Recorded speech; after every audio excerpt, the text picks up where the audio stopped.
wigondoye gutya noneho umugabo atangira guhamburaho kuntuze kuri moto numva umusatsi mvuye ku mutwe hita mwikuye arakomeza aramfata yandushaga imbaraga ari umusaza ukuze amaze kumfata mwikuye inka yacu yankundaga cyane bitaga Muteteri yangaga abantu barwana n'abantu batongana cyane ibona ndi kurwana mwikura yaraje dukubitana na kaka moto ka Suzuki ari wagwa hariye nanjye ngo hariye noneho nge rumva ari ntangiye inzira y'ubuzima bubi ngiye kubyotsa uwari uri gucana inkwi bari baraye ku ifuru yankubise igite mu rubavu n'ubu ngubu cyajya kwa muganga inzoka ntiyanyitaho ngiye kuko sinari nanabizi yuko ihari yita ku bantu bari hakurya mu kubitaho izamura umutwe nanjye kubera ko bateye amabuye muri uwo mugano ibuye ringuyeho ndinanura mva mu mupira ndinanura bamwe ati n'umuzimu bavuza indura inzoka yita kuri ba bandi bari hakurya bari kuyitera amabuye abandi ati muhitera amabuye ntimwiteho turebe yuko yavamo njewe sinamenya ibyo bari kuvuga bakomeza gutera amabuye mva mwaho mu mugano mpunga iki amabuye ntega amatwi nyumve neza nahungaga amabuye noneho mu guhunga amabuye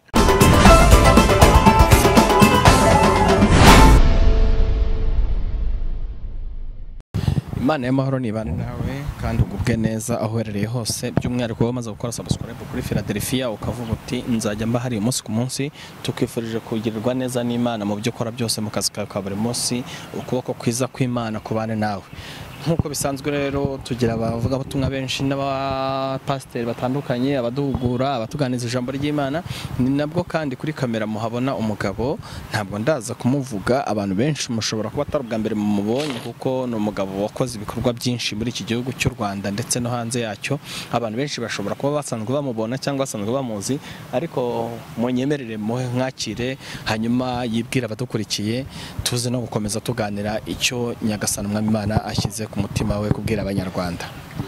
Murakoze cyane nitwa Kubwimana Patrick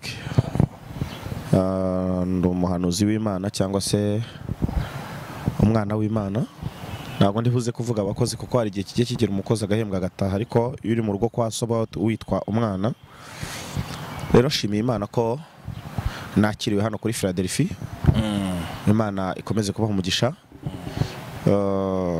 nari mbabwiye ngo ndumuvuga butumwa mu buryo bw'ijambo ndetse no mu ndirimbo nkaba ndi umuhanuzi w'Imana kandi Imana ihagurukije mu gihe yabiteguriye cyangwa se mu gihe yabishakiye benshi abo dukunze kubana murabibona imbona nkubone abantu barakira indwara abari bamugaye bagahaguruka mbega Imana idukoresha imirimo myinshi tutari buze kwirirwa turondora uko bwije uko bukeye Imana ibaha umugisha murakoze cyane. Yego turashimiye kubana mwamwumvise rero ni Patrick ni umukozi w'Imana ni profete kandi akorera Imana mu buryo bwinshi butandukanye ni n'umuririmbyi ubwiye abantu bumvise indirimbo ngo shimwa Mana waradutabaye wadukirije amaboko ya Farawo ujye mumenya nyirayo n'uyu mugabo Imana yacishije mu ubwo buhanuzi bwahumurije imitima y'abatari bake hano mu Rwanda.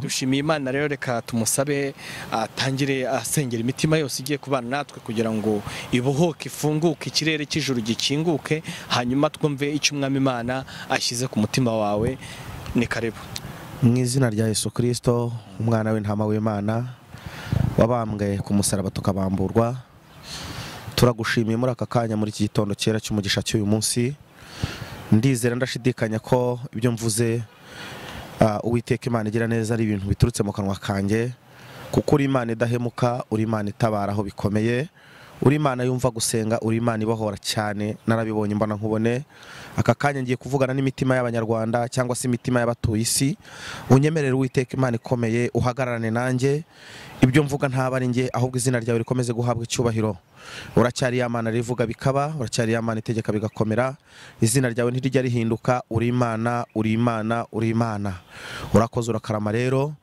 ngushimiye mu butatu butagatifu Imana Mwana n'Umwuka Wera mu izina rya Yesu Kristo amen amen. Rero ntabwo ndibuze kuvuga byinshi nta nubwo ndibuze gutangaza byinshi hari icyo ndibuvuge gikomeye cyane ku buzima bwa buri umwe uri ahangaha uri buze kumva iri jambo abari mu mahanga ndabashuje mu izina rya Yesu abari mu Rwanda ndabashuje mu izina rya Yesu ndetse n'abari ku mbibi z'ibihugu bitandukanye bose ndabashuhuze mu izina rya Yesu. Icyo mpagaritse ni ugukora k'umwanzi Satani, turakwamagana mu izina rya Yesu. Uwo mpamagaye n'umwuka wera uturuka mu ijuru buze gusenya ibihome. Buri muntu uwo ari we wese yari afite uko yumvaga bitamurimo, akomerewe n'ibibazo, uwo ndamukomeje mu izina rya Yesu. Aka kanya rero mpagaze cyangwa se nicaye imbere y'iyi televiziyo bita Philadelifia, nitabiriye ubutumire bwayo kugira ngo mvugane n'imitima y'abababaye, n'imitima y'abashavuye, n'imitima y'abafite intimba, n'imitima y'abafite agahinda, kugira ngo buri wese yumve gukora kw'Imana. Ntago Imana ibanga, iracyari y'Imana mu kibazo cyawe, iracyari y'Imana no mu kigeragezo. Niyo mpamvu nicaye aha ngaha kugira ngo tuganire n'imitima ibabaye, kugira ngo muhumure, kuko nanjye nagezeho kubabara, nigezeho kugira ishavu, nigezeho kugira agahinda, ariko nza gusobanukirwa neza yuko hari Imana igikiza kandi hari Imana igibohora. Nanjye nari mboshywe n'iyo ngoyi. Yesu akomeza duhana umugisha.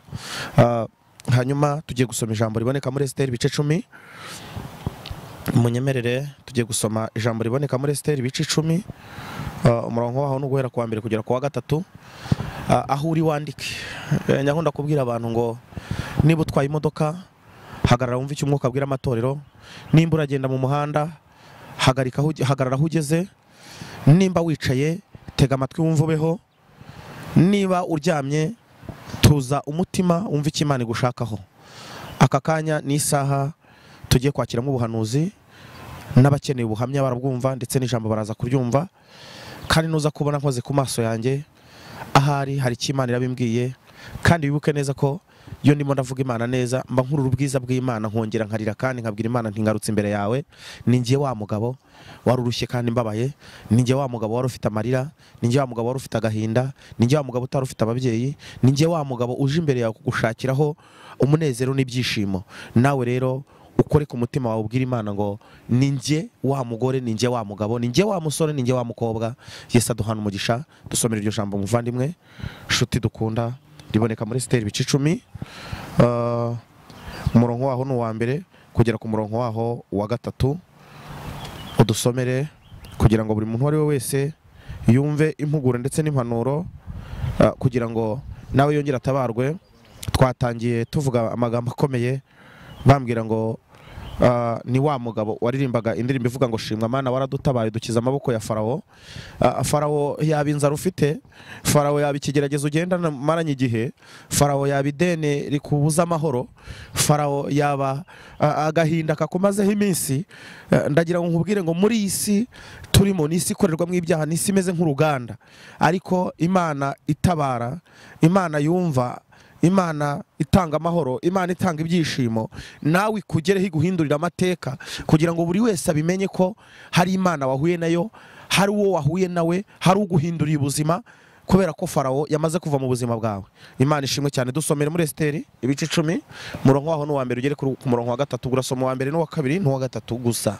Reka dusome mu izina rya Yesu Kristo. Yego. Esiteri ibice 10. Yego. Umurongo wa mbere haravuze ngo nuko umwami Ahasuwerusi akoresha ikoro. Reka ngusobanureho gatoya. Ikoro ushobora kwibaza ngo ni igiki. Ni nk'uko twavuga meeting cyangwa se inama cyangwa se ikintu runaka ariko gihuza benshi. Imana ishimwe cyane. Haleluya. Komeza udusomere. Akoresha ikoro abo mu gihugu n'abo mu birwa mu nyanja nini. Ndetse akoresha ikoro abo mu gihugu n'abo mu birwa bya kure.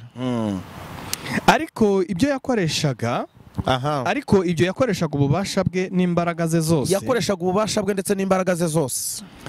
Nibyerekana neza ko yakujije Moridekayi, nuko yakujije Moridekayi akaba umuntu ukomeye. Haleluya. Kansubiremo ijambo. Gasubiremo. Ariko ibyo yakoreshaga ububasha bwe n'imbaraga ze byose. Ndetse ibyo yakoreshaga ububasha bwe n'imbaraga ze nibyerekanaga neza yuko muri icyo gihe umwami yakujije Moridekayi mu maso y'abamuhigaga, akaba umuntu ukomeye. Mbese ntibyanditswe mu gitabo cy'ibyo ku ngoma z'abami. Haleluya. Hasubiremo neza. Mbese yego, ntibyanditswe mu gitabo cy'ibyo ku ngoma z'abami b'ubuperesi b'ubumedi n'ubuperesi. sinzi nimba byumva neza kubera ko yamukujije n'amagambo yavuze, yaravuze ngo mbese ntibyanditswe ku ngoma z'ubwami bw'Ubuyuda ndetse n'iz'ubwami bw'ubuperesi. Haleluya. Hari igihe abantu bakubwirira amagambo mu bwihisho mu mfufu, ariko Imana ikagutekerezaho, ikagufata, ikagukoza, ikakwereka ndetse n'aho ugomba kwicara kubera ko wageze mu bami. Haleluya. Rero rimwe na rimwe njya nkunda kubwira abantu ngo hari igihe umuntu avuka arira, agakora atishimye, agapfa anyuzwe bitewe n'ibihe yanyuzemo. Haleluya. Ariko ndashimira Imana igiye kugukuza uhereye muri aya masaha. Ndashimira Imana igiye kukuzamura muri bene so bakwangaga. Ndashimira Imana igiye kugukuza mu bigeragezo wabonaga yuko byari bikugose ndetse wari ufite n'agahinda n'umubabaro, ariko iragukujije, kugiriye neza. Yiswe Imana ku buzima bwawe, wongeye kugirirwa amahirwe ndi ya kabiri yo kongera guhura n'umugisha wawe kandi. Haleluya. Imana yaramukujije Moridekayi. Nubwo byari bimeze gutyo, Moridekayi akaba atari uwo muri icyo gice, ariko Imana yagize gute? Yaramukujije. Ndashimira Imana yuko igukujije muri aya masaha. Igihe kimwe, reka mbivuge njya munyihanganire ko ndibugende mvanga n'ubuhamya. Igihe kimwe nigeze ngira ikibazo gikomeye cyane, njugunywa cyangwa se ntabwa, mfite amezi 3 ndi umwana, ndi uruhinja. Haleluya. Imana ingirira neza, ndatoragurwa, ndarerwa nanjye nk'abandi bana, ndakura. Maze gukura ngirirwa amahirwe ndetse n'umugisha wo kongera nanjye kuzamurwa, nicara ku ntebe nk'iyi ngiyi murimo murambonaho. Ahari waba uri mu kigeragezo wumva yuko kitazarangira, ahari waba uri mu ntambara wumva yuko zitazashira, ndagira ngo nkubwire ngo nta rugamba rutagira ibikomere, ariko wowe urugenzemo neza uratsinda. Kandi uyitsinze wambikwa ikamba ry'abantu banesheje uru rugamba. Imana ishimwe cyane. Rero ntabivuzeho byinshi, ndagenda mbivanga. Nanjye nagize ikigeragezo cyari gikomeye cyane. Gufatwa n'umubyeyi wakubyaye akakujugunya ni ibintu byari bikomeye cyane, ariko nawe ntabwo yariwe, byari mu gihe cyari gikomereye igihugu. Twese abanyarwanda turabizi, bamwe barababaye, abandi tubura imiryango yacu, abandi turashavura, duhura n'ibikomere by'intambara yaciye muri iki gihugu. Ariko ndashimira Imana yuko zitadutwaye, zaradusize. Abasigaye turavuga gukomera kw'Imana. Ndagira ngo nawe uri aha ngaha unyumva, unteze amatwi, igihugu cyose waba urimo, wiheranwa n'agahinda, wongere wumve yuko uri umuntu kandi Imana igufitiye icyizere. Wongere wumve yuko ubutabazi bw'Imana bukuriho. Wongere wumve yuko Imana nawe yagukuza ukamera nk'uyu mugabo Bibiliya tubwiye, Moridekayi. Haleluya, haleluya, haleluya. Ndashimira Imana yuko itajya yibagirwa kandi cyangwa se ngo ikiranirwe yibagirwa imirimo umwana w'umuntu yaba yarayikoreye. Nyuma y'icyo gihe niyo myaka nari maze n'iminsi nari maze, ndagira ngo nkubwire ngo ngiye ubona aha ngaha ntabwo nigeze nonka, nta nubwo nigeze mpabwa amata. Natunzwe n'icyo bitaga amasaka y'inkamure mabisi bisi, murayazi. Barayasekuraga, bamara kuyasekura bagafata za ngofero z'abasirikare, murazizi, zari zimeze nk'udusafuriya, bagashyira mwayo masaka bagakamura, bayitaga inkamure ku bantu bayazi, bagacisha ku muriro. Bamara gucisha ku muriro, ubu bisi bisi bugashiramo, nanjye nkanywa ayo mashereka, cyangwa se nkagira gute, nkanywa iyo nkamure kugira ngo nanjye mbeho. Ayo niyo mashereka nonse. Ariko ndashimira Imana yuko nanjye ubu ndi umugabo. Sinzi nimba byumva neza, ndashimira Imana yuko ndi umugabo. Ntabwo uri buze kumva nasimbutse, ntabwo uri buze kubona natiti. Oya, ngiye ndashimira Imana yuko nabaye umugabo. Imana yarankujije rero, imaze kunkuza, barampamagara kuri Philadelifia, nanjye ndahicaye. Ndashimira n'abantumiye n'abampamagaye.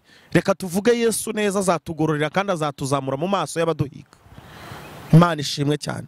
Nira kwiwe bikaba ngombwa yuko Sawuli yegukanye icuma akaritera Dawidi. Dawidi agahindukira akareba Yonatani, akamubaza, akamubwira ati ariko iteka ryose mbyinira papa wawe kugira ngo imyuka mibi muvemo, ni ukubera icyo abyuka afata icuma arintera. Haleluya. Yonatani ngo ijambo yamusubije, yaramubwiye ngo data arabizi neza yuko uzamusimbura. Aha ngaho umeze nk'uri ku ikosi. Imana ishimwe cyane. Ntabwo ndi buze kukubwira byinshi, ariko ndakubwira amagambo make ukuremo ijambo ryawe rizima. Imana iri buze kuguza kukongorera aho waba uri hose. Ikigeragezo waba urimo ntabwo kinaniye Imana, nta nubwo kiyiteye ubwoba, nta nubwo navuga ngo nishimwe ku Mana kubera ko uri mu kigeragezo. Ahubwo ndagira ngo nkubwire ngo ni wowe ugomba kwishakamo ibisubizo mu buzima bwawe. Ubundi nta muntu n'umwe ugukunda, nta n'ushinzwe kugukunda, nta n'umwanzuro yagufatira. Wowe ubwawe ugomba kwikunda, ukamenya uwo uriwe. Abantu bakamenya ese uriya muntu uko yikunda cyane ni muntu ki, bakaza kugushaka bakubaza impamvu wikunda. nuko wamaze kwisobanukirwa ukamenya umwami usobanukiwe uwo ari we.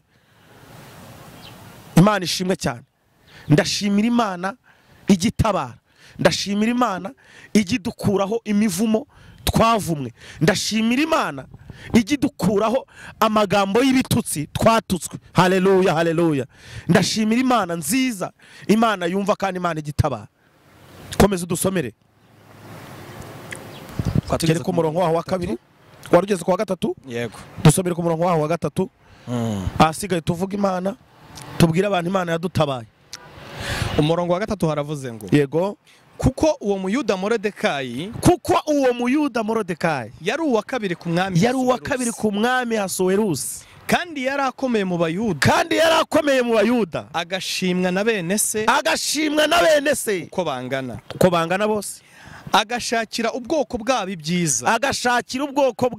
Ese wowe urimo urashakira abantu bakugana ibyiza? Kandi akajya abwira urubyaro rwe amahoro. Haleluya, haleluya, haleluya. Kandi ngo yahoraga abwira urubyaro rwe ngo ni amahoro. Imana ishimwe cyane. Ndagira ngo wowe unyumva wiyumvemo amahoro, ndagira ngo wowe unyumva wiyumvemo icyizere. Nyuma y'ubu buzima hari ubundi, nyuma y'intambara ubona zikurwanya hari ubuzima bwiza, nyuma y'inzara imaze igihe ikurya uzarya nawe uhage kandi uzagaburira abandi, ariko ubwire umutima wawe ngo ni amahoro. Haleluya. Umuririmbyi wo mu gitabo yaravuze ngo ubwo umwami Yesu ankunda nda amahoro. Imana ishimwe cyane. Haleluya. Ibyiza Imana ikwifuriza ntabwo ari ibibi, kuko ijambo riravuga ngo regiza ibyo yibwira kutugirira ngo ntabwo ari ibibi, ni byiza gusa kugira ngo itureme umutima w'ibizaza hanyuma. Imana ishimwe cyane. Imana ishimwe cyane. Muntu nyumva kandi undeba nanjye ndimo ndareba, hari ibintu bitatu bikomeye ku buzima bwawe Imana igiye gukora ukimara kumva iri jambo. Imana ishimwe cyane. Icya mbere, banza wiyumvemo amahoro y'uko uri amahoro nyine. Icya kabiri, ikuremo intambara n'umubabaro nubwo ubona bigoye kubyikuramo, ariko byikuremo. Numara kubyikuramo urakira inkuru nziza y'ihumure, ndetse n'ibyo wakira by'ibindi byaba biturutse mu bifatika, yaba ari amafaranga, icyo ari cyo cyose kiraza mu mutima muzima kandi uraza kugikoresha gihindure ejo hawe habi hahozeho, ahubwo ubone ejo hawe heza. Haleluya. Ndagira ngo nkubwire ngo nigeze mbwira abantu umunsi umwe, ndababwira ngo ikinyoma kirirukanka kigasiga ukuri, kikibwira yuko cyagutaye mu nzira, ariko iyo kigeze ku mupaka kihasanga ukuri kukakibwira ngo burya wirukanse nkureba ntindashaka ibimenyetso kuko ntarinzi ibyo wirukankanye. Urahageze rero ninjye ugiye kugusaka. Ukuri kuzasaka ikinyoma. Imana ishimwe cyane. Abantu babirebesha amaso. Haleluya, haleluya. Nyuma yo gutabwa ntabwo ubuzima bwarangiriye aho, narakomeje negera imbere. Maze kwegera imbere aho nkuriye, nagiye mbicagaguramo kuko ngira ubuhamya bumara amasaha 8:30. Yesu nashimwe cyane. Ariko ndabicagaguramo. Ikintu cyambabaje gitumye nsoma aya magambo, ariko nge narababariye no mu mutima nta kibazo mfitanye n'umwana w'umuntu. Reka mbivuge gutya, uwishe data niwe warongoye mama babyarana abandi bana. Hari igihe nyambivuga abantu nkabona barahungabanya, ariko ntibagakwiye guhungabana, ahubwo byagakwiye kugukomeza kugira ngo nawe uzakomeze abandi. Haleluya. Ndibuka igihe kimwe hari umugabo umwe nakoreye, maze kwegera hejuru ubwo nagiye mbisimbuka uburyo abasirikare bantoraguye, uburyo bansize bakurikiranye intera hamwe muri Kongo, bakansiga ikamembe ku mama bitaga mama Oliva y'umurangi. Ubu Imana ishimwe ni nyababe, twakunda kumwitanya babiri, niko numvaga abantu bamwita arandira nibirebire. Ubu yaje kuza i Kigali, igihe cy'ubuhamya kizagera mutanga. Yesu nashimwe cyane. Cyangwa no kubwira abantu ushaka kuzamenya ahantu atuye azaze mpamujyane. Atuye uzamutse Kicukiro ugakomeza i Nyanza, uramanuka ikarembure hasi mama Cecile rwose wagenda akaguha ubuhamya. Mbwire n'abayobozi ba Philadelifia babikenera bazaze tujyeyo. Ni umubyeyi mwiza cyane nkunda. Yarandeze andera mu gihe kibi, yaturazaga mu mifuka bitewe n'ubuzima bubi nawe yari afite, ariko ndashimira yera ko yaratureze nge n'abana be turiho turi bazima kandi nta nicyo tuzaba. Yesu nashimwe cyane. Umugabo umwe yararimbye ngo turacyariho ntacyo tuzaba kuko iminsi mibi yaradusize. Iminsi mibi rero nimba yaradusize, Imana yacu iracyahari. Yesu nashimwe cyane. Dukura amaso ku bantu tuyerekeze ku Mana, kuko nakoreye umuntu bita musirimu sinzamwibagirwa, ntabwo nibuvuga andi mazina, bamwitaga musirimu niko bakundaga kumwita. Ndagira inka 8, ni inka 8 ndumva ari inka ziri hagati y'8 na 12 simbyibuka neza. Izo nka ndaziragira, ariko ikintu cyambabaje nuko namaze imyaka igera muri 3 mukorera, najya kumwishyuza amafaranga buri kwezi ngasanga nambaye ikabutura irengeje amafaranga nakoreraga 400. Ndagira izo nka, icyo kintu cyankomerekeje umutima cyane. Nta mpembe namusaba amafaranga, akambwira ngo iyo kabutura igura ngahe, nkamubwira ngo sinyazi. Akabaza umugore we, bagasanga iyo kabutura iguze nk'igihumbi, ngakora nishyura. Nakoze imyaka igera muri ngahe y'ubuginga, reka mbyite yuko ari y'ubuginga, ni y'ubujije, nkorera amakabutura. Ariko ndashimira Imana yuko nanjye nkoresha abandi kandi sinabambura. Imana ishimwe. Rero taza kubona mbabaye cyangwa se nsubiye mu bundi buzima bikagutera ikibazo, ntago ndibuze kurira, ariko binaje sinabitangira. Ndashimira Imana ko yangiriye neza. Ntago nigeze ndira imbere ya data, sinigeze ndira imbere ya mama, ariko naririye Imana. Haleluya. Muririmbyi yuzuye Umwuka Wera yaravuze ngo mu ijuru kwa data dufite y'umugabane. Nanjye ndashimira Imana yuko mu ijuru kwa data mfite y'umugabane. Niyo mpamvu nsomye iri jambo riboneka muri Esiteri ibice 10, yavuga ngo Imana yakujije, cyangwa se umwami Ahasuwerusi yakujije Morodekayi. Morodekayi muzi byamubayeho, ntabwo turi umusobanurireho cyane, nta nicyo ndibuvugaho cyane, ahubwo ndagira ngo nkubwire ngo nawe ufite ikigeragezo, nawe ufite urugamba nk'urwo nahuye narwo cyangwa urwo Morodekayi yahuye narwo, ndagira ngo nkubwire ngo Farawo yaba yaraguciyeho muri uru Rwanda, yaba yarakunyuzeho mu gihugu urimo, yaba yaraguciyeho kubera ikigeragezo wari ufite. Ndagira ngo nkubwire ngo Farawo ntaho yagiye, n'ubu aracyahari. Ntabwo Farawo ndibuze kuvuga ari uwo muri Isiraheli. Farawo w'inzara ni Farawo mubana mugendana musangira. Farawo w'ibitutsi ni Farawo. Farawo wo gutukwa ndetse no gutotezwa nawe ni Farawo. Farawo w'amadeni ntabwo yigeze agusiga, ahubwo senga kugira ngo Farawo akurweho. Umuririmbyi umwe yuzuye Umwuka Wera yararimbye ngo tumbira Yesu wenyine kuko ari we igisubizo cyawe. Yesu nashimwe cyane. Haleluya. Imana yacu ijya yumva kandi ijya yishyura amadeni yacu. Imana yacu igitanga urubyaro aho rwabuze. Imana yacu irumva kandi igihindura, igafata umubabaro ikawuhinduramo ibitwenge. Ndi umugabo wo kubihamya. Ndi umugabo wo kubihamya. Igisambo ngo kiri ku musaraba ngo cyaravuze ngo data nugera mu bwami bwawe uzanyibuke. Yesu ntabwo yarebye igihe kibivugiye, yaravuze ngo mukanya turi bubane. Imana ishimwe cyane. Haleluya. Haleluya. Imana nge ndayikunda kandi nyikundira ko itajya yumva amabwire. Yiza kuyumva Patrick ntabwo nabakabaye nkiba ngiriho. Mfite amazina niswe bitewe n'ibihe.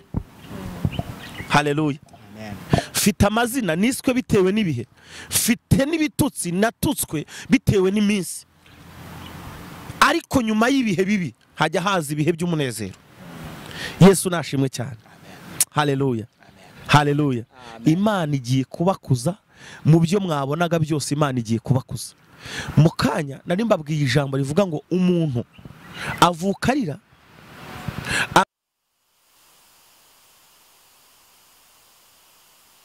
yuko atabibonye, ariko hashimwe Yesu. Hashimwe Yesu. Ujye ufata iminsi y'umubabaro akayikuba nk'ibihe by'umunezero. Amen. Tukagenda twidengembya tuvuga yuko umwami w'amahoro akiri ku ngoma. Amen. Haleluya. Imana ishimwe. Suko ntasimbuka, sinuko ntanyeganyega nkuko nabandi banyeganyega, nabyo nyambikora kandi nkabishobora. Ariko iyo bigeze mu gihe cyo kuvuga umubabaro, umuntu akavuga agahinda yanyuzemo, ntago biba bikiri imikino, uba waraciye mu ruganda rw'ibintu bikomeye cyane. Ariko ndashimira Yesu utajya wibagirwa abababaye nkuko nawe yababaye. Ndashimira Yesu utajya wibagirwa ibihe umuntu yanyuzemo ngabure kubinyuranamo nawe. Haleluya. Mukanya ndimo ndaza aha ngaha hari umuntu wampamagaye kuri telefone, ariko Mana ndagukunda. Yampamagara ambwira ngo birya wasengeye byagize gute, byararangiye. Ndamubwira ngo mujye mwibuka gushima, mujye musengera aho musengera mushime. Ntabwo yarari hano hafi. Yesu nashimwe cyane. Ntabwo yarari hano hafi, yarari ahantu kure cyane, simuzi nawe ntanzi. Twavuganiye kuri telefone ariko byarakemutse. Ndagira ngo we muntu nyumva undeba hano kuri Philadelifia, uzashimire ubuyobozi bwayo bwayishyizeho kugira ngo inkuru y'ihumure kugeraho. Numara kubushimira, Imana izagira icyo ikora ku buzima bwawe. Numara kubushimira, hari amateka azasibangana kandi mabi wari usanzwe ufite. Reka nsoze mbashimira nanabasengera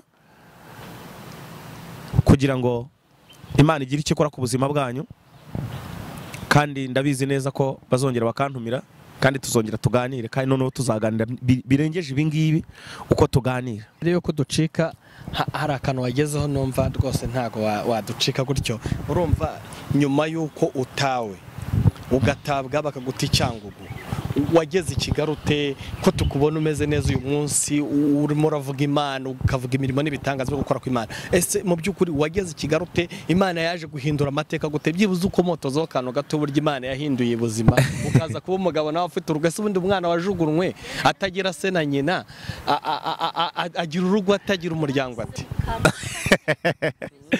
Bo reka mbasobanureho gatoya. Buriya ndishimye kandi ndanezerewe kuba mumbajije, mugiye gutuma mbivimuze. Ntabwo byari ngombwa cyane ariko bibaye ngombwa ko mubimbajije. Nyuma y'aho ngaho, nyuma yo kujugunywa no kurirwa n'abasirikare no kuva kwa Nyababiri, baje kudutwara mu kigo bitaga Rwanda rw'ejo.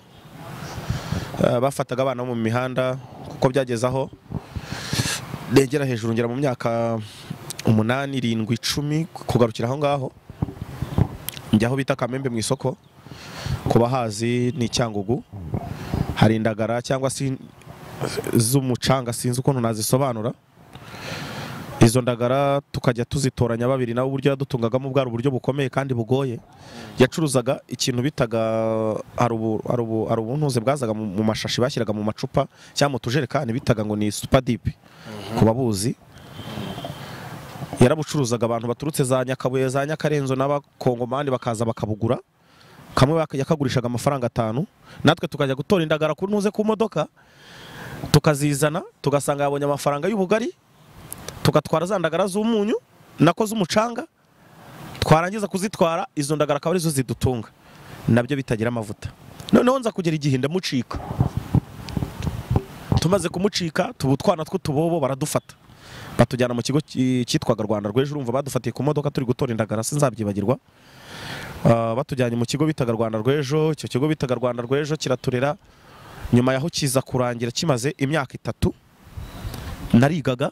Kimaze imyaka 3, iyo myaka 3 nta wundi muntu nagombaga, cyari muri Nyamasheke ahantu bita ku Gataka. Ku bantu bazi Nyamasheke, uturutse i Kamembe ubanza Kabeza ugahita ugera kuri iyo santere yo ku Gataka. Uturutse za Nyamasheke hirya za Kibogora ubanza Kibogora ukarenga igishanga bitaga Kamiranzovu ukagera aho bitaga ku Gataka. Ubwo ndi kubasobanura ku batahazi. Noneho icyo kigo kiza kurangira, abana bamwe babasubiza mu miryango yabo ko nta muryango bagomba kunsubizamo, aho bari barankuye ni Kamembe. Umuntu umwe aza kumfata arambwira ati ngwino tujyane iwanjye. Uwo mugabo navugaga naragiriye inka. Mpageze arambwira ati nzajya nguhemba. Inka ndaziragira, ndabyibuka icyo gihe hari harateye ibintu byo gufata abantu bakabica, bakabaca imitwe, abandi bakabaca imyanya imwe n'imwe yo ku mubiri wabo ngo bakabigurisha.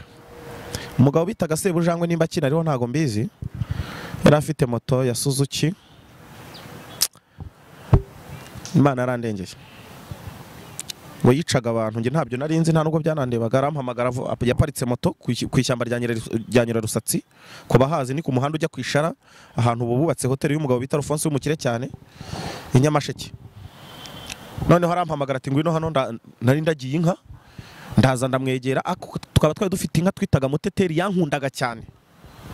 Nkimara kumwegera mfata akaboko, muri uko kumfata akaboko kuri moto hari haziritseho, sinzabyibagirwa, hari haziritseho akantu kameze nk'intuze, arakara ibintu bajya bakatisha amakoma cyangwa se urukoma ku nsina, bakitaga ntago ari nanjoro, ko bitaga urunana, sinzi. Ni umuhoro ariko wari wigondoye gutya.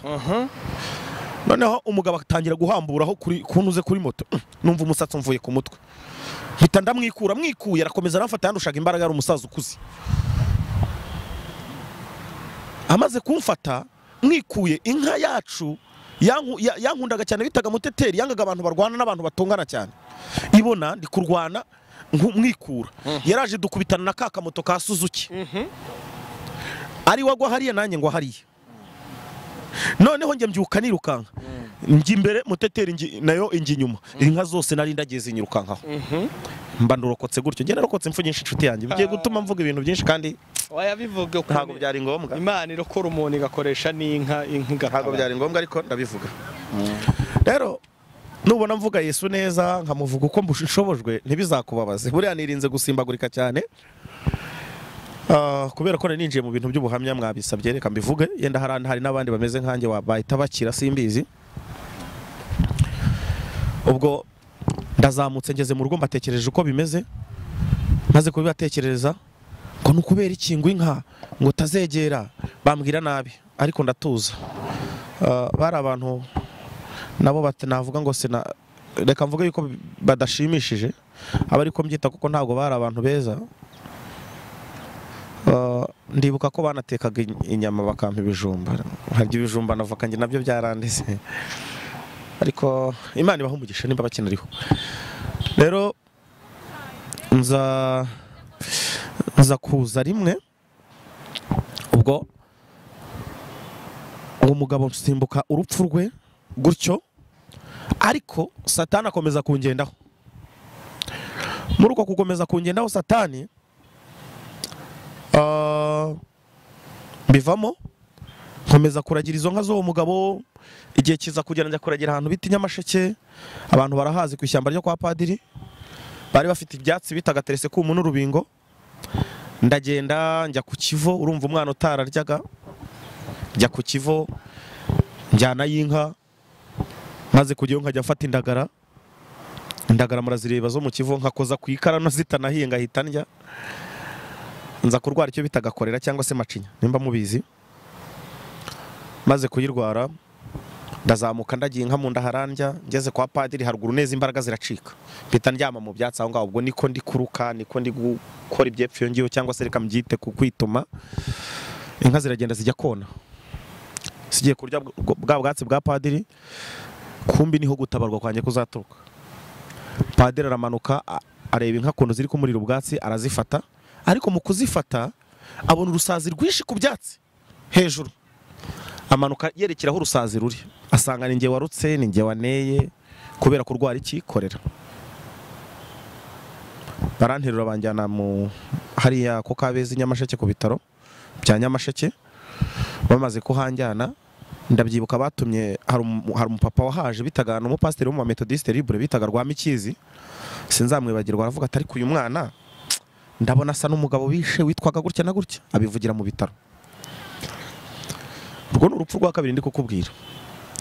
Amaze kubivuga arataha, we yarazi mama njye sinari mbizi, aramubwira ati ariko nabonye umwana wawe. Mama aravuga ngo nta bwana ngira, ngo nari mfite yarapfuye.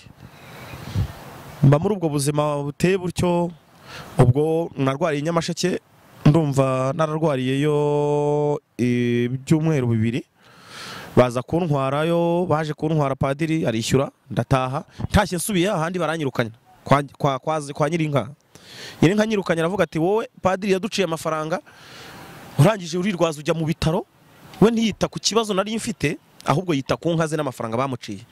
Amaze kunyirukana ndongera ntangira ubundi buzima bugoye. Afite igipira kinini kirekire, njya ahantu bita mu gishanga cya Kamiranzovu ntoragura y'ibijumba, urumva inzara yari itangiye kundya, mvuye mu bundi buzima. Bijumba ndabitoragura njya kubyotsa ku matanura, sinzi nimba itanura ndi burivuge gute, ifuru hano batwika amatafari. Ibijumba byanjye njya kubyotsa, urumva ari ntangiye indi nzira y'ubuzima bubi. Ngiye kubyotsa, uwari uri gucana inkwi bari baraye ku ifuru, yankubise igiti mu rubavu, n'ubu ngubu cyajya kwa muganga. Igiti mu rubavu hano barankubita, ibijumba ndabita, ndagenda njya nka hariya hakurya, nicarayo ndarira muri iryo joro sinzabyibagirwa. Maze kujyayo basangayo naho bankurayo ahantu narindi, ndagenda ndabahunga njya mu giti cy'umugano. Icyo giti cy'umugano se narinze amateka yacyo, nta namakuru yacyo narinzi, ko bantu bahazi ninkivuga barahumva. hari ahantu inyamasheke ku gishanga ku mugezi bita Kamiranzovu hari igiti cy'umugano umuntu uvuye mu ityazo ahita agihingukiraho urenze ku mashini ahantu basize imashini zisya imiceri.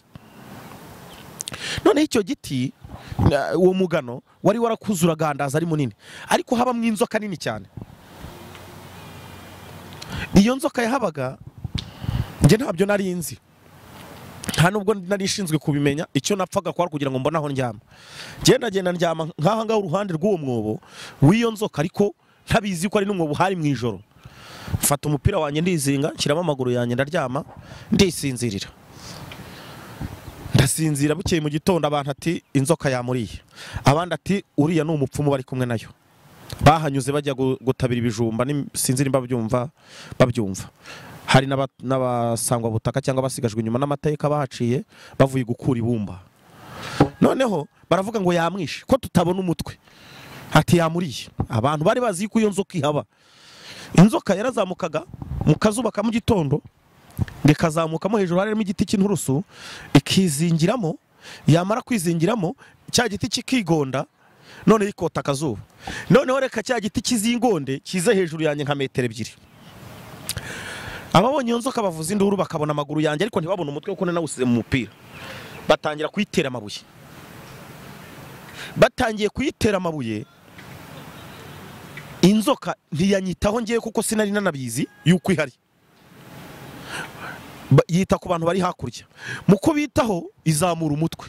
Nanjye kubera ko bateye amabuye muri uwo mugano, ibuye ringwaho. Ringuyeho ndinanura. Mva mu mupira ndinanura. Bamwe ati n'umuzimu, bavuza induru. Inzoka yita kuri ba bandi bari hakurya bari kuyitera amabuye. Abandi ati muhitera amabuye ntimwiteho turebe yuko yavamo. Njewe sinamenya ibyo bari kuvuga. Bakomeza gutera amabuye. Mva mwaho mu mugano mpunga iki amabuye. Ntega amatwi nyumve neza. Nahungaga amabuye. Noneho mu guhunga amabuye inzoka ngeze mvuye nko muri metero 8, muri metero 30, barambwira ngo reba inyuma yawe. Ndavuga ntese mparebe iki? Ati reba ahantu uvuye. Ubwanjye niboneye inzoka. Mpita nikubita hasi. Mu kwikubita hasi ubwo nari ngeze ku nzira gutya, mu kwikubita hasi sinamenya ahantu ngiye, ubuzima ninjiyemo ntabwo nabumenye bundi bwa kabiri ntubumbaze. Nahise nikubita hasi mera nk'umuntu upfuye. Baraza abasigajwe inyuma n'amateka n'abana beza cyane, Imana izajye baha umugisha. Shimira n'ingabo z'u Rwanda zantoraguye. Barangije baraza baramfata baranterura banjyana mu nzu y'umwe muri abo basigajwe inyuma n'amateka, ngo yari umuvuzi gakondo. Bafata ibyatsi, nibyo nakangutse mbona. Bafata n'amazi, atangira gufata ibyatsi n'icyo bitaga nimba ari urugwiri sinzi ukuntu babyita, agenda ntera amazi avuye muri ya miti yiwe yavangavanze. Noneho amazi aza kunjya mu gutwi, angiye mu gutwi numva amazi akonje, mpita ngaruka mu buzima, mpita mpaguruka nirukanka. Bahita baramfata ngo bimuvuyemo, batangira gukoma amashyi, bararirimba indirimbo ntigeze menya ubwoko bwazo.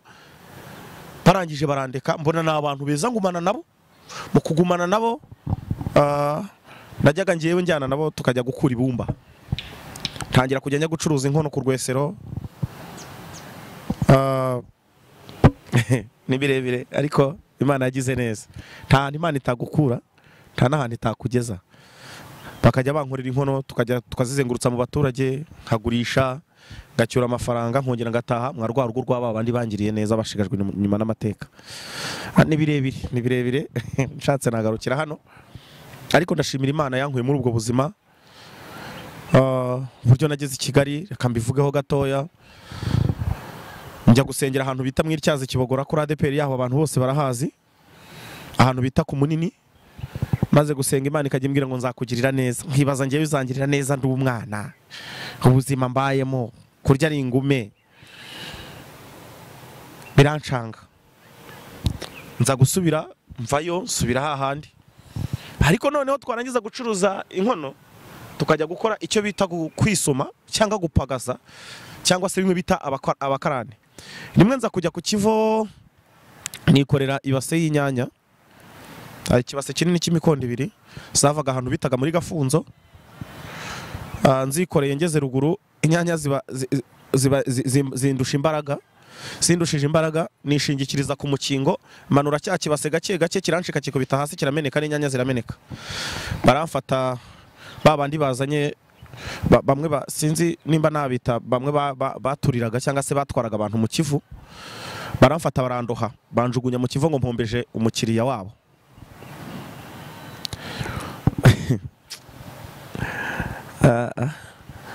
Muriringi umwe yararimye ngo ariko mani icyo ngukundira nuko utameze nk'abantu. Amaze kunjugunyamo abanza kurohorwa n'abandi bantu, ndataha njya hahandi kwa babandi basigajwe inyuma n'amateka aho bitaga kwa Mfizi, mbabwira uko byangendekeye. Barambwira ati mwana wacu ntukajye ujya muri biriya, tene najyanye na bakuru banjye bari bafite abana, turatahana bangira inama ndataha. Ariko n'ibyaciriye aho nkajya njya gusenga, bari bafitemo nk'abakobwa bagera muri 3 n'abana babo b'abahungu bakundaga gusenga, nubwo basigajwe inyuma n'amateka ariko bakundaga gusenga. Imana ikambwira ngo nzakugirira neza.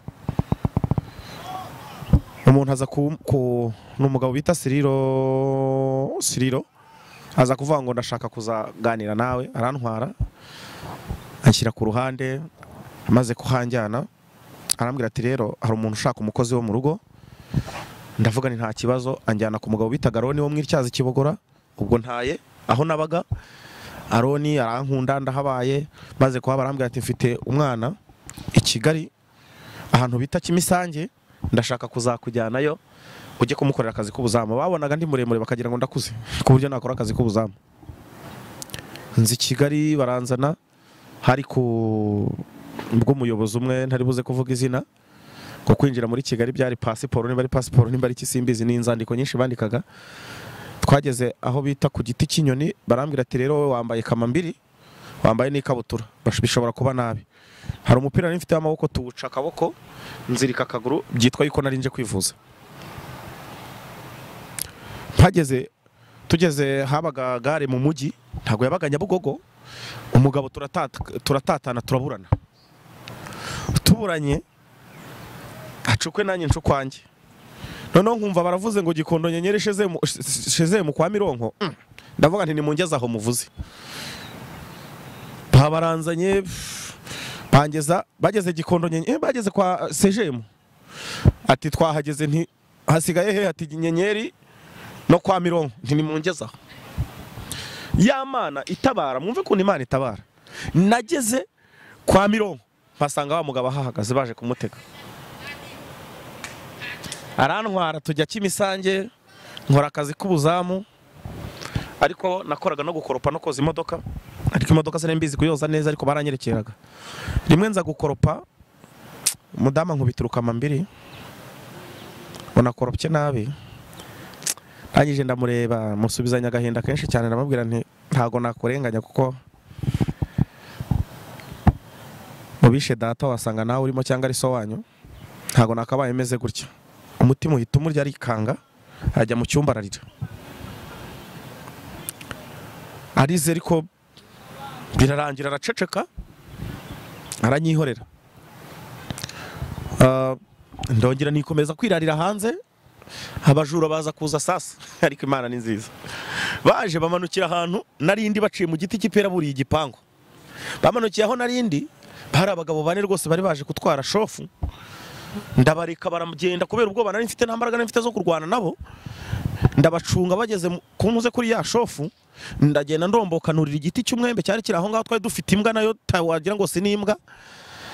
Maze kuri igiti cy'umwembe ncumwembe nkubita yambwa umwembe, ihitimo abajura batashofu bata n'imihoro bari bafite aho ngaho, barirukanka basimbuka igipangu. Bukeye mu gitondo ndababwira nti ntabwo nzongera gukora aka kazi. Imihoro nacitse ni myinshi. Umugore yari yumvisha amagambo namubwiye, yatekerereza umugabo yari umucamanza. Maze ko yatekerereza umugabo ntiyabyitaho. Ndahunga njya hehe, ndazamuka njya ahantu muri Gikondo mu Butare, nari maze kuhamenya. Njya mu Banyacyangugu bacuruzaga ikintu bitaga ibigage ku isoko.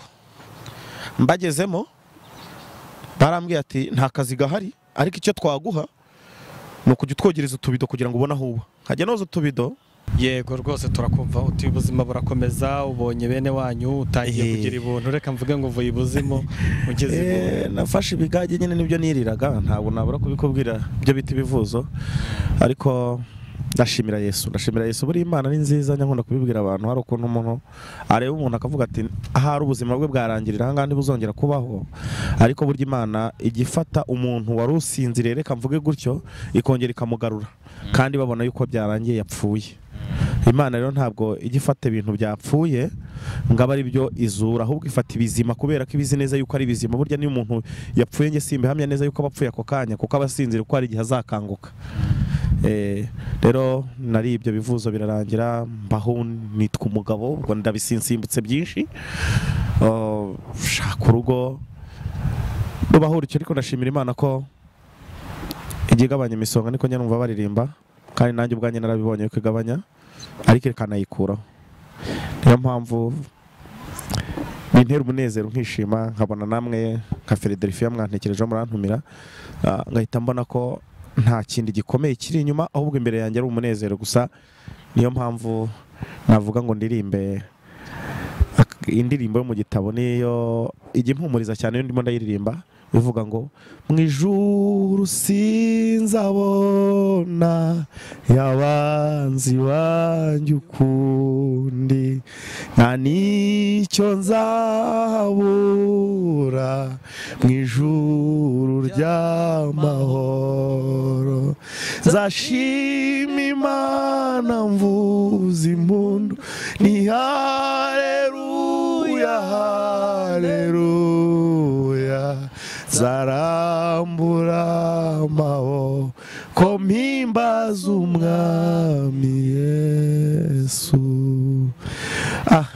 Ni birebire wavuga iby'Imana ntabwo yavuga ngo abirangize gusa yarambohoye kandi yangiriye neza ingirira ibambe irantabara. Ubuhamya bwo ni burebure kandi ni bugari.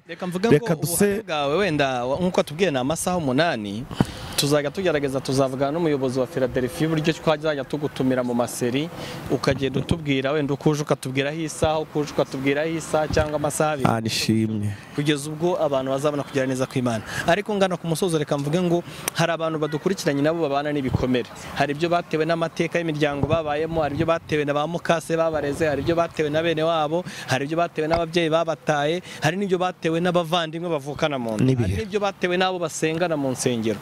Abantu ndashaka kubasengera Imana abantu bose babana n'ibikomere by'ubuzima butandukanye bagiye banyuramo kandi ugire n'ijambo rimwe babwira. Umuririmbyi umwe yaravuze ngo Yesu niwe wemora inguma nubwo ariko Yesu yomora ariko hari uruhare rw'umuntu kugira ngo akire inguma kuko burya umuntu adashaka gukira ntabwo wamuvura ngo akire. Natangiye mbabwira ngo nta muntu ugukunda nta n'ufite umwenda wo kugukunda ugomba kwikunda kugira ngo abantu baze kuvomaho imbuto y'uko wikunze ukaba na mwiza kubarusha. Rero mboneraho kubwira abantu abafite ibikomere biruta ibyanjye cyangwa abafite ibingana n'ibyanjye cyangwa abafite ibiri inyuma y'ibyanjye nimufate umwanzuro wo kurika abantu mwegera Imana kuruta uko imyambaro yanyu begereye kuko yo wegereye Imana iguhishurira amabanga y'ibibi byari bikuri imbere byagomba kuzagukomeretsa cyane kurusha ibyagukomerekeje mbere. Unyemerere dufate umwanya dusenga. Ahari waba warakomerekejwe n'uburwayi, ahari waba warakomerekejwe n'intambara, ahari waba warakomerekejwe na mukaso, ahari waba warakomerekejwe n'inzara, ahari waba warakomerekejwe n'abo musengana cyangwa n'abo mugendana, ariko mu ijuru ntabwo tuzabona yabanze bacu kundi. Amen. Nta nibyo tuzahabura kuko ari mu ijuru ry'amahoro ngo tuzahora dushima Imana. Amen. Ngo kandi tuvuze impundu tuti haleluya. Amen. Ngo tuzarambura amaboko. Gusa wicyo usabwa no gutunganira Imana ubudasiba ko nibwo bose bazamenye yuko bana nayo bakareka ubugome bakitaba ijambo ry'Imana Imana ikabagirira neza. Data wa twese uri mu ijuru uri ndiho uri Imana wabayeho mbere na mbere twe tutarabaho dutekerezaho mu mushinga wawe niyo mpamvu mu bitekerezo byawe twe twari turimo aho amabanga yacu n'ubuzima bwacu wari ububitse nta n'umwe wari uhazi. Niyo mpamvu rimwe na rimwe ujye utugomorora imigisha yawe ituruka mu ijuru ukadukiza ibikomere birimo amarira n'agahinda tukongera tukibagirwa tugasingira ibiri imbere twibagiwe amaganya. Nyemerera Uwiteka Imana ikomeye umuntu uri kuri iyi televiziyo ukumva waguteza amatwi kandi wicaye kuri iki kiganiro Uwiteka Imana ikomeye twemerere utugirire neza, duhindurire kandi wongere uhindure rwose ubuzima bwacu, kugira ngo wongere utugarure kandi utugarure umutima ndetse n'imibiri mishya, kugira ngo tuvuge gukomera kwawe. Ab'umugore, ab'umugabo, ab'umwana, ab'umusaza, ab'umukecuru bongere babone ineza yawe n'urukundo rwawe.